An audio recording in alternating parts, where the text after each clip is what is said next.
mësimet e Muhammedit sallallahu alaihi wasallam, ai në tërë jetën e tij ka me pas probleme dhe telashe dhe gale, sepse nuk ka me ditë se si te i kaloj ato probleme dhe ato gale.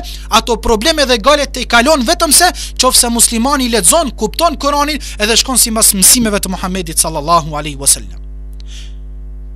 Përfundimisht tham dëgjues të radios, në qoftë se ne nuk po kemi mundësi me mësua Kur'anin, i kemi mbush të 40-at, të 50-at, të 60-at, atëherë t'i angazhojmë fëmijët tanë të vegjël, t'ja mësojmë atyve Kur'anin, fjalën Allahut te baraka wa taala. Në qoftë se fëmijët tanë i edukojmë me Kur'an, edhe ata një ditë do të rritën, do të na respektojmë neve me lejen Allahut te baraka wa taala. Nuk është rasti edhe tema tani të folim rreth vlerës së Kuranit, se ka shumë ajete dhe ka shumë hadithe mbi vlerën e Kuranit, por pejceki vetëm një, thot Allahu te barek, thot Muhamedi sallallahu alaihi wasallam, në fakt thot Muhamedi sallallahu alaihi wasallam, kush don me lexo Kur'anin, kush don me fol me Allahun te bareke ve taala, thot Muhamedi alaihi salatu wasalam, kush don me fol me Allahun azza wa jall, le ta lexon Kur'anin. Andaj ju apeloj dëgjues të radios, musliman të ndershëm, që fëmijët e juj që i kanë mbushur ka 7-8 vite apo 9 vite, le t'i shfrytëzojnë pushimet e tyre që i kanë prej anës shkollës, duke i quar ata tek hoxhallarët të ndershëm, që ata hoxhallarët ju mësojnë evladëve të juj Kur'anin, fjalën e Allahut te bareke ve taala.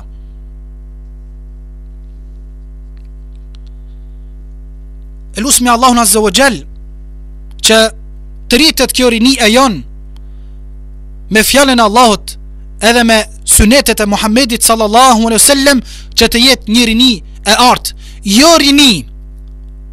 rini e cila rini vetëm se pëdon vetën rini me e qua ka Evropa.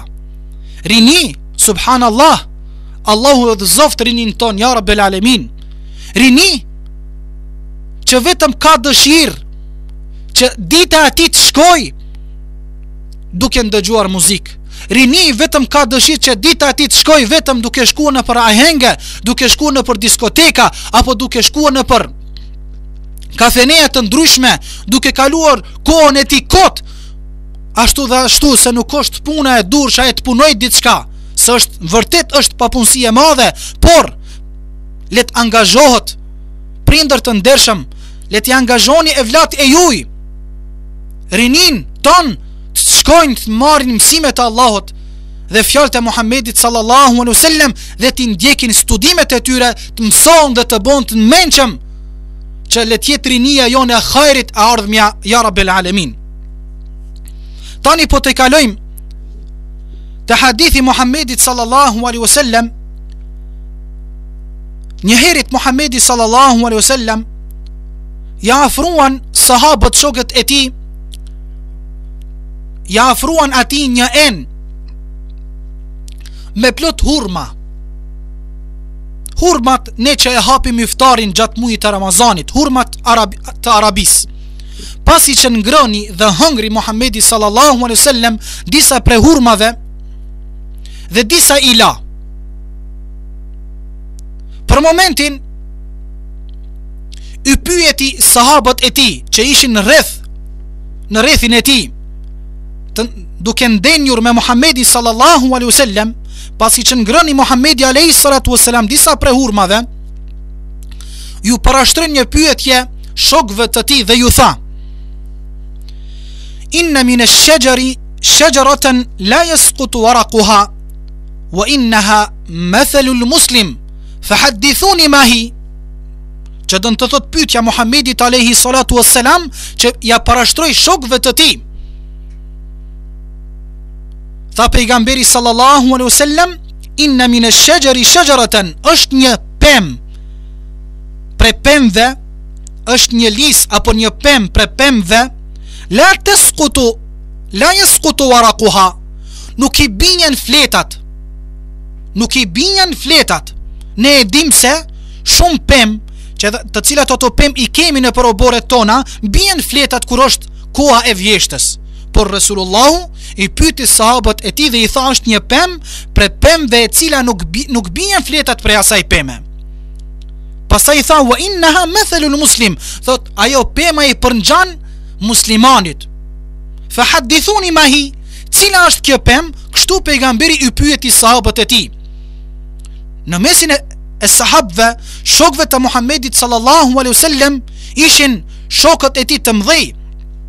Ishte Abu Bekri, ishte Omeri radiallahu anhu.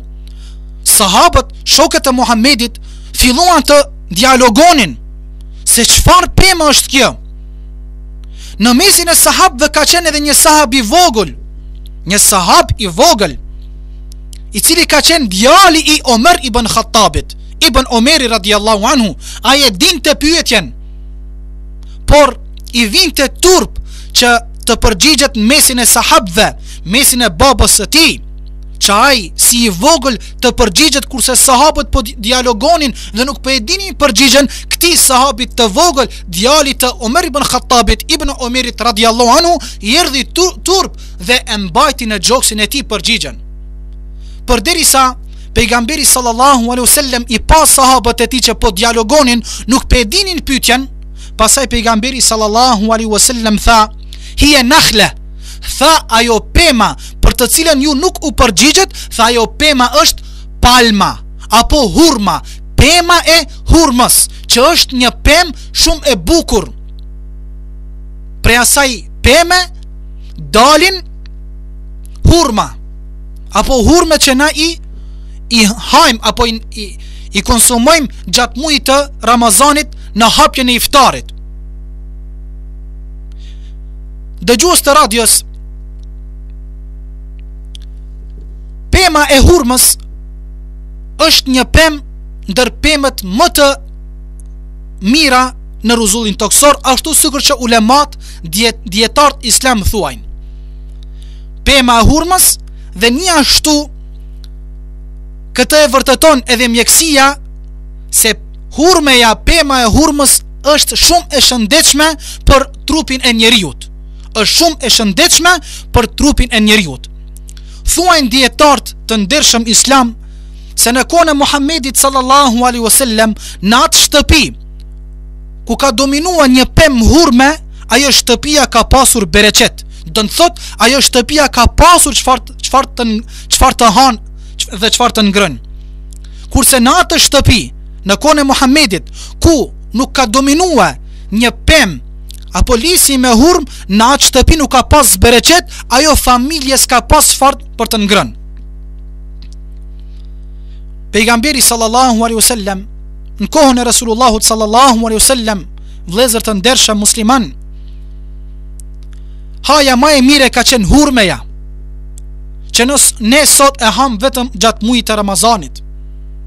Ne elhamdulillah i kemi shumë nimetet e mdhaja, begatit e mdhaja preunës Allahu te bareke ve taala, me gjellna të ndryshme, me haje të ndryshme. Bile sot ka pre njerëzve apo pre fëmijëve tanë që nuk i pëlqen hajet edhe gjellnat, nuk mund t'i han apo derdhen shumë gjëra prej familjeve tona, prej hajeve që nuk i hajnë, i derdhin nëpër borllogje, apo prishën nuk han. Në kohën e pejgamberit sallallahu alaihi wasallam, gjëja më e mire që ka qenë hurmeja edhe uji. Në kohën e Muhammedit sallallahu alaihi wasallam, nuk ka dalë tymi vetëm se një herë muj a kanë ngrënë pejgamberi mish apo nuk kanë ngrënë, kurse sot në shtëpiat tona gati çdo natë hat mishi apo gjellna të ndryshme. Këto e nimetet e Allahut, vëllezër të ndershëm, që Allahu te bareku te ala na ka begatu. Wa in ta'uddu ni'matallahi la tuhsuha, qofse ne mundohemi të përpiqemi ti numrojmë nimetet e Allahut, ato janë të shumta. Njëherë pejgamberi sallallahu alaihi wasallam, pasi që i hëngri disa hurma dhe i la disa hurma në enën e tij dhe u shtri për të fjetur. Pasi e ngopi barkun e tij Muhamedi sallallahu alaihi wasallam, disa hurma i mbetën mbi astallin e tij apo mbi enën e tij. Unë ngrit dhe tha, unë e ngopa barkun tim, unë ngiva, por kujshia ime a ka çfarë për të ngrënë? Unë ngrit pejgamberi sallallahu alaihi wasallam, duli prej shtëpisë së tij dhe shkoi a trokiti derën kujshisë së tij dhe ja dha hurmat që i kanë mbetur pejgamberit sallallahu alaihi wasallam.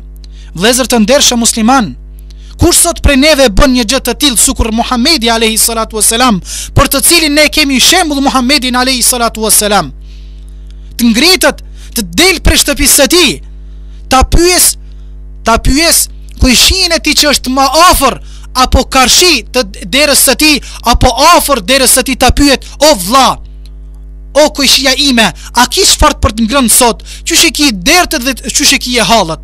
Kështu është muslimani që kanë derë që është musliman, ta pyet hallin e vllaut të tij, kujshies së tij dhe akraballokut dhe kështu me radh.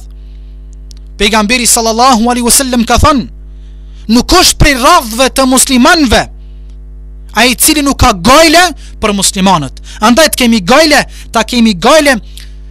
ti kemi gajle familjet tona, ti kemi gajle kujshit tona, që o dim hallin e tyre, dhe të shkojmë të pyesin a kanë çfarë për të ngrënë apo nuk kanë çfarë për të ngrënë, bile mbrena javës apo mbrena muajit ta bëjmë këtë gjë, sikur që pejgamberi sallallahu alaihi wasallam e ka bërë këtë gjë, ka shku dhe u ngrit, duli prej shtëpisë së tij që ta pyet qiun e tij, kujshin e tij, a ka për të ngrënë diçka apo nuk ka për të ngrënë diçka. E jo vetëm nefsi, e jo vetëm ta kshyrim vetëm shtëpiat tona dhe mos të interesohen për kujshien, dhe mos të interesohen për vllaun apo për motrën, apo mos të interesohen për akraballokun dhe kështu me radh. Kjo cilësi nuk është e muslimanit, po cilësia e vërtet e muslimanit është ai i cili e don për vete ato çka është më e mirë, t'ja don edhe vllaut e tij. Ai i cili ka gajlen për vete, po t'ja ka gajlen edhe akraballokut dhe kujshiet dhe kështu me radh. Andaj që të ngritemi nivelin ashtu sikur që ka qenë Muhamedi sallallahu alaihi wasallam. Lusmi Allahun azza wa jall të na boj Allahu azza wa jall till ashtu sikur që ka qenë Muhamedi sallallahu alaihi wasallam. Lezër të ndeshëm, përderisa jemi duke fol për palmën, jemi duke fol për pemën e hurmës. Pema e hurmës është një pemë që dietarët kanë thënë është një pemë ndër pemët më të mira dhe që qel domethën 3 herë në vit. Pema hurma 3 herë në vit qel që muslimanët apo njerëzimi han prej palmës apo prej pemës hurmës. Asnjë pemë nuk qel 3 herë në vit, e vetmja pemë hurma që qel 3 herë në vit. Andaj dëgjoni se çfarë ka thënë Muhamedi alayhi salatu wassalam. Ka thënë pejgamberi sallallahu alaihi wasallam: çoni salavat të dërguarit të juaj, thuni Allahumma salli ala Muhammad. Ka thënë Rasulullahu sallallahu alaihi wasallam: mathalul mu'mini mathalun nakhla. Mathalul mu'mini mathalun nakhla. Ka thënë muslimani, besimtari i përngjan kujt? Pemës hurmës. Muslimani i përngjan pemës hurmës. Ma akhadhte minha min shay nafa'ak. Në qoftë se njeriu merr han prej pemës hurmës, e han një kokër hurm, ajo hurma i bën dobi atij i cili ka ngrënë një kokër hurm prej pemës së hurmës. Vëllezër të ndershëm, dëgjues të radios, ne i cekëm 2 hadithe të Muhamedit alayhi salatu wassalam. Hadithin e parë ku Resulullahu i pyeti sahabët për pemën e cila nuk i bien fletat, çfarë pemë është ajo? Nuk i ditën, sahabët nuk e ditën përgjigjen. Pejgamberi tha është pema e hurmës, palma. Kurse hadithin e dytë pak më para e përmendëm që tha pejgamberi sallallahu alaihi wasallam: el mu'minu mathalun nakhla, muslimani është i dobishëm ashtu sikur që është e dobishme hurmeja. Çdo herë që han pe hurmës është e dobishme për trupin e muslimanit. Këto 2 hadithe, vëllezër të ndershëm, do t'i shpjegojmë me ajetin kuranor, ku ajetin kuranor fillimisht se e cekëm. Fillim të dersit të ligjëratës e cekëm në ajet kuranor ku Allahu te bareke ve taala po thot: Alam tara kayfa daraba Allahu mathalan kalimatan tayyibatan ka shajaratin tayyibatin asluha thabitun wa far'uha fi as-sama'. Anuk ke pa o ti Muhammed sallallahu alaihi wasallam se si Allahu azza wa jall e boni fjalën e mire si pema e mire. Fjala e mire si pema e mire, rënjët e saja janë të thella, kurse lisët e saja janë të gjata. Tuti ukulaha kulla hinin bi idhni rabbiha. Kjo pem jep fryte çdo herë dhe çdo periudhë. Këto janë shembuj për unës Allahu te barekuhu te ala që i cekën